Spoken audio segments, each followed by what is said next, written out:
So I chose the topic I wanted to discuss today was being on fire for God. When I was 14, 15, I would always go to summer camp as a kid prior to that. But it wasn't really until I started to actually volunteer that I started to find kind of like this new passion of serving. Going to camp, you hear all the Bible stories, you get to play all the games, and you go home and you get to tell your parents about it, and it's all fun and good. But there was this different level of feeling that I would have when I went and volunteered. It was the same as when I went to Bible college. It was the same as when I went back to Bible college as a staff. This certain level of fire, this passion that I had in my heart, and I heard it described being called on fire for Christ. It's this desire to serve, this like burning sensation that you feel, and it's so much more. And when you actually feel it in these moments, when you're at camp, when you're serving, when you're helping, it burns so bright and so passionate. Now, something about that is, unfortunately, that feeling, that desire, it's unsustainable. That constant feeling when you're at camp, you're kind of in a bubble. When I'm at Bible college, you're kind of in a bubble. You start to get into these situations in your life where you can serve the Lord and you can have that amazing feeling in your heart. But for me, I was chasing that high of, that mountaintop high, and I couldn't get back to that. After, coming home from camp, it would kind of wear out, and, September starts, I'd be back in high school, and it's like, oh, okay, well, same old, I get busy, and you start thinking. So we're going to be talking about a bit about that, and we're going to be talking about some pretty heavy hitters in the Bible and what they did in these times. So I'm going to be jumping around kind of all over the place, so bear with me. I do have some verses on the board or on the projector to kind of help keep you. Next slide. Sorry, I don't know why it's not working. Perfect. So we're going to start with Paul. Again, we're going to be jumping from New Testament, Old Testament. We're going to kind of be all over the place. The part of Paul that we're going to focus on was before he was Paul, and the events leading up to him becoming Paul. This life-changing event that he faced on the Damascus Road. So as he journeyed, in Acts 9, chapter 3,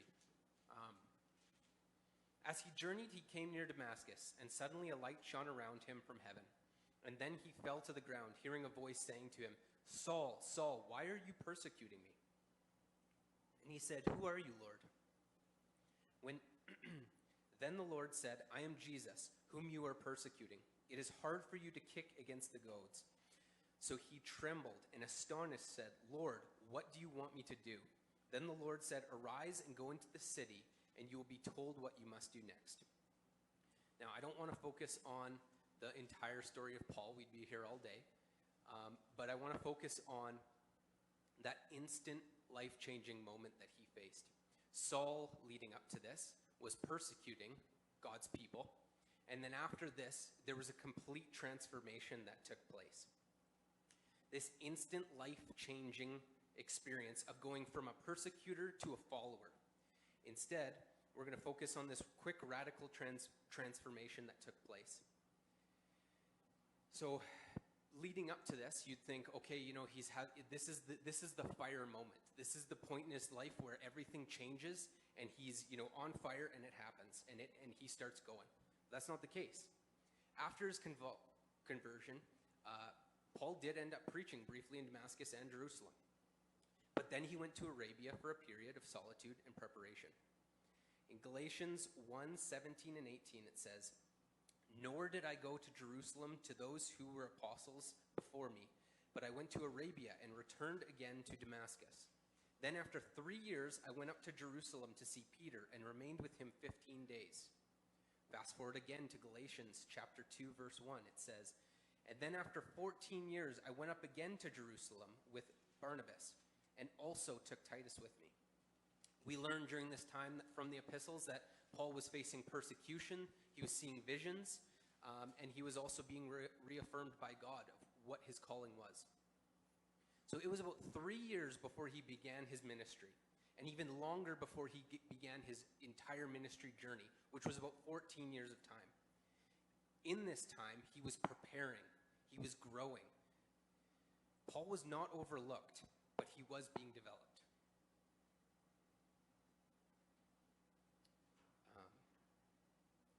Works? Oh, it does. Oh, sorry. Okay, it did work. Okay, so now we're going to go to the Old Testament and talk a bit about Joseph. Again, I'm going to kind of fast forward through these stories.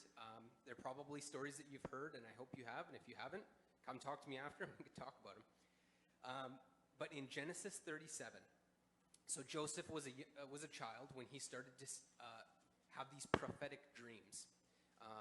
This long story short, these prophetic dreams didn't make him very popular amongst his brothers. Eventually, he was sold into slavery at the age of 17 years old. In Genesis 39, then he served in Potiphar's house. And then he was imprisoned after being falsely accused for essentially trying to sleep with Potiphar's wife. In chapter 41, it had been 2 full years had passed while he was waiting in prison. And then fast forward to the end of the chapter there, Joseph was 30 years old before he entered the service of Pharaoh. Joseph was 17 when he had his dreams. He was 30 when he entered Pharaoh's service. That's 13 years of waiting, slavery, prison, before he was called into fulfillment. In prison, Joseph didn't sulk. He interpreted others' dreams, as we see in Genesis 40, showing his gifts can still work in the dark. His faithfulness in small, unseen places prepared him for a national stage.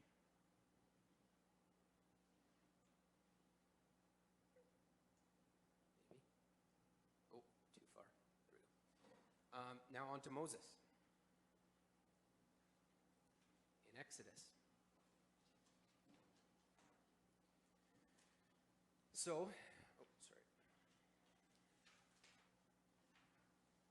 starting in Exodus chapter 2, it starts with Moses being very angry at the persecution that his people were facing. He ends up killing an Egyptian, thinking that he's helping his people. He then flees as being wanted for this crime, flees to Midian, and becomes a shepherd. 40 years later, God speaks from the burning bush. When Moses was 40 years old, he fled, and after 40 years had passed, the angel appeared to him, it says, in Acts 7. So the timeline for Moses was, it was 40 years from the time that he fled Egypt. He spent 40 years tending to sheep, and if you know anything about being a shepherd, it was one of the lowliest positions possible. And then he was 80 by the time that God had called him back to Egypt. Now, I know we're going through these pretty quick, but we're going to keep going, and then eventually we will end on David, and yeah, we'll break it down. Now for Jesus. Luke chapter 2, Jesus was 12 when he entered the temple, or as he was in the temple, and he was already wise and passionate. Luke chapter 3, the baptism takes place. The heavens open and the spirits descend upon him. In Luke chapter 4, immediately afterwards, it says, Jesus, full of the Holy Spirit, was led by the Spirit into the wilderness for 40 days. And then halfway through chapter 4, it says, Jesus returned to Galilee with the power of the Spirit. And this is when the ministry began. So the timeline for Jesus was, he was 30 years old when he finally began his public ministry. Though sinless, he waited 30 years for the right timing. Even after baptism, he waited 40 days in solitude and fasting before launching into his public work.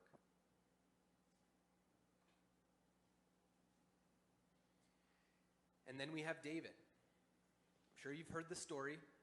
Samuel, the prophet of God, is sent to Jesse's house to anoint the next king of Israel. He looks at all these strong, tall, impressive older brothers, and God says in 1 Samuel 16:7, man looks at the outward appearance, but the Lord looks at the heart. After seeing all these sons, Samuel asks Jesse, is this all of your sons? And then Jesse looks at him and goes, oh yeah, there's actually one more that I forgot to mention. He's out with the sheep actually right now. And so finally they called the youngest, David, the shepherd, the one who was forgotten in the field. His name directly translates, or the name that they called for him when they called him, directly translates from Hebrew as being small or the forgotten one. Now in 1 Samuel 16:13 it says, "Then Samuel took the horn of oil and anointed him in amidst his brothers, and the Spirit of the Lord came upon David from that day forward." And that right there, that was the moment, right? That was the fire moment. The camp experience, the baptism, the calling, the God is going to be using me from this point on kind of moment. And then what? David goes straight to the palace, gets his big crown, he gets to sit at the throne of greatness, No. He goes right back to the sheep.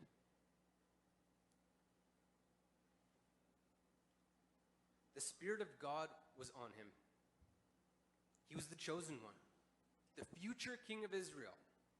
And he's still out there smelling like sheep and cleaning up messes. 2 Samuel chapter 2 is when we finally start to see what's come about of him being anointed. Then the men of Judah came, and there they anointed David, king over the house of Judah. He becomes the king of Judah, and this takes place when he was 30. All the while he was tending sheep and being hunted like a wild animal. 13 to 15 years have passed since the time he was anointed to the time that takes place in 2 Samuel chapter 2. These times in the wilderness, they're not punishment. They're preparation.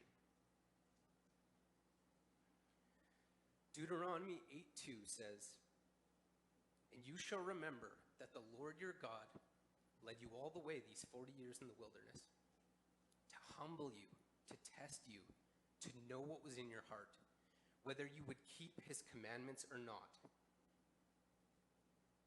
I'm not always on fire the same way I was as a camper, as a staff member or a student at a Bible college,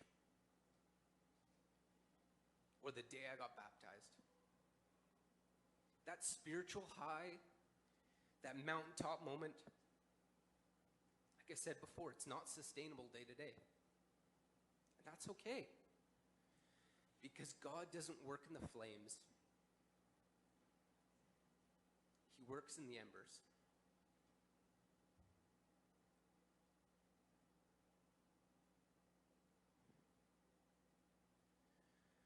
When you pray for God to use you, are you ready to be used? Are you preparing during the quiet seasons? Are you sharpening your spirit?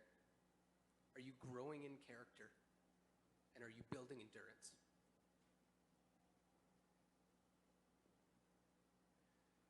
Second Timothy 2:21 says, "Therefore, if anyone cleanses himself from the latter, he will be a vessel for honor, sanctified and useful to the master, prepared for every good works." A couple of reasons why I include this verse. Not only does it fit what I'm trying to get at, but Paul wrote this in a dark, damp Roman prison cell shortly before his death. Even with death around the corner, Paul was preparing.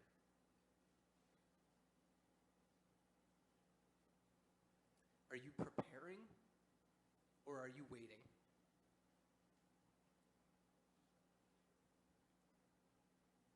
Because the truth is that when pride sneaks in, and pride will sneak in when you think that all you have to do is wait for that opportunity. Proverbs 16:18 says, "Pride goes before destruction, a haughty spirit before a fall." God can use you, but should he? Pride is a whole other topic, and unlike Pastor Ian, I don't want to keep you guys here till 4 p.m. But I do want you to look at yourself honestly. What am I doing right now to prepare for his kingdom? Going back to the fire, when Julie and I go camping, we build a nice fire, we sit around, we relax, we make some good food, play with the dogs, maybe go for a hike. When we come back, So that campfire, the flames are gone, but the coals are still hot. All it takes is a few logs, and that fire starts roaring back to life again. And that's the life of faith. You don't always see the flames, but are your coals still burning? Are you maintaining that heat and waiting for the next time that a log comes your way? Now, something on topic with this is the fact that we do baptisms here. And it's amazing, it's beautiful. But what happens after baptism? When I got baptized at 16, the following year was probably one of the worst years of my life. I wasn't preparing, and I wasn't prepared. I was attacked viciously in my spiritual walk. Romans 6:4 says, "Therefore we were buried with him through baptism unto death, that just as Christ was raised from the dead by the glory of the Father, even so we also should walk in the newness of life." But newness of life, the new life, doesn't mean easy life. You think it gets easier from there, or if you think it gets easier from there, you're wrong. You just publicly declared what God is doing in your life. And the enemy will notice. Satan loves a lukewarm Christian.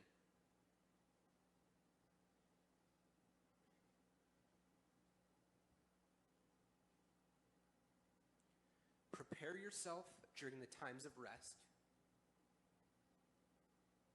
Because rest, and I mean true rest, very quickly turns to unrest.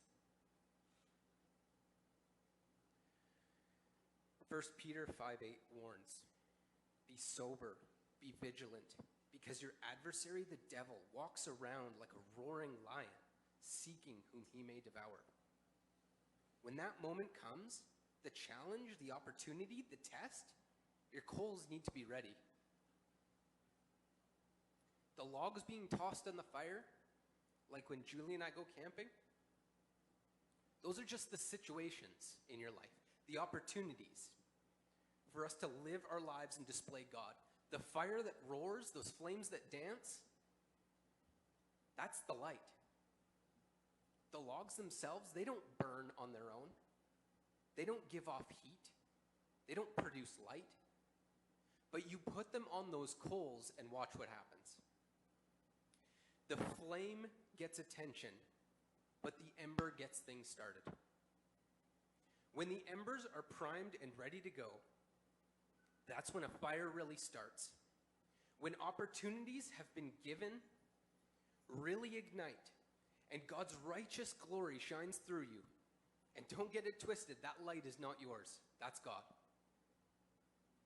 Have you ever heard the saying, if your faith only burns when people are watching, it's not a fire, it's a performance? So I ask you again, are you burning in the waiting? Are you hotter in the quiet than you are in the spotlight? While the fire of your faith lights up those moments when God finally calls, believe it or not, those dancing flames are the coldest part of the fire. If you dig deep down into that fire, those coals at the base of the fire is the hottest part of the flame, every time. Don't waste your wilderness. Isaiah 40:31 says, "But those who wait on the Lord shall renew their strength. They shall mount up on wings like eagles. They shall run and not be weary. They shall walk and not faint." Get your embers ready. Paul is so confident in the timing of the Lord. And that timing is his timing, not yours. Philippians 1:6 says, "Being confident in this very thing, that he who has begun a good work in you will complete it until the day of Jesus Christ." We pray for these opportunities, and I know last time I spoke, we talked about the storm and the why, God, why. I used to pray for patience,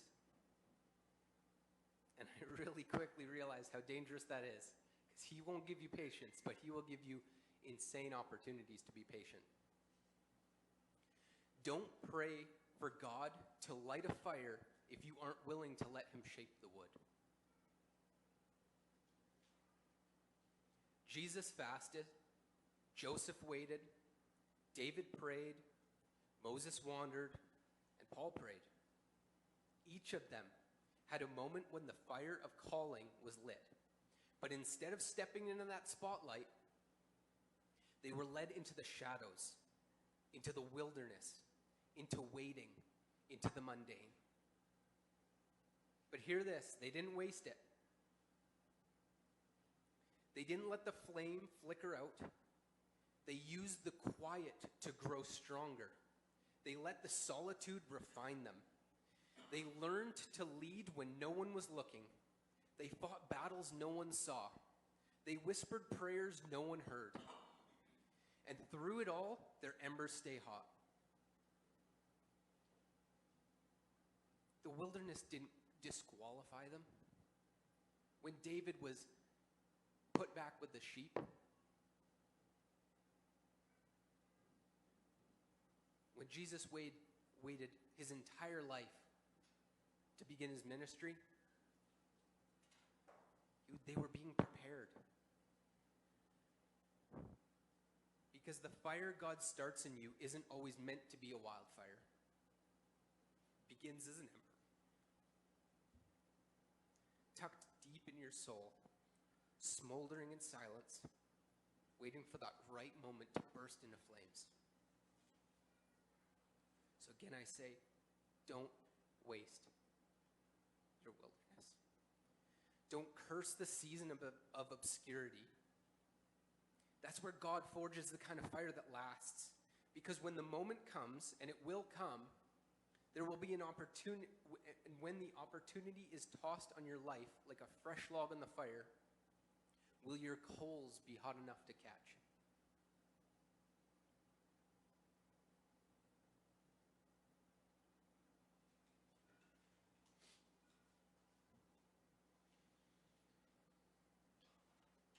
Again, I go back to my baptism when I was 16. The reason I bring this up is I think so often when we're at a high is when you're able to fall the hardest. And when I was 16 and I did get baptized, I thought, this is great, this is it. That was the high that I got, the same thing as when I got at camp. And fast forward 2.5 years later, the same high that I felt when I was at Bible college. But from 16 to 17 was the hardest, or easily one of the hardest years of my life. I go back to what I said before. Satan loves a lukewarm Christian. One that just waits. Sit back. I've got time. There's nothing going on right now. I've got nothing to worry about. These men, these heavy hitters in this Bible that I talk about, they waited, but they waited in preparation. They weren't sitting back and relaxing. Things were happening. I spoke about Paul the last time, and even in his suffering, even in all that time he spent in prison, things were happening. And I would encourage you to do the same. Prepare your embers for when the log hits the fire, so that when that log hits, it doesn't just, you don't have to start throwing paper underneath and, try and put a bandage on this, bandage on that, get a little bit of kindling in there. That log should ignite. Let's pray.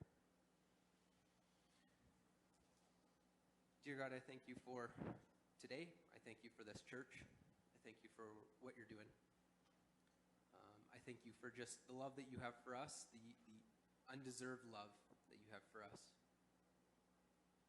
And just for all these men that are in the Bible and women in the Bible that have showed us so much as to how to live our lives, and a lot of it on how not to.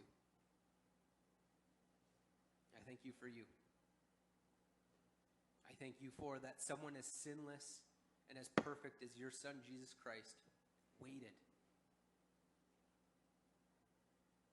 in preparation.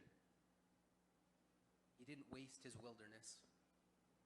when Satan approached him, trying to tempt him, he was prepared.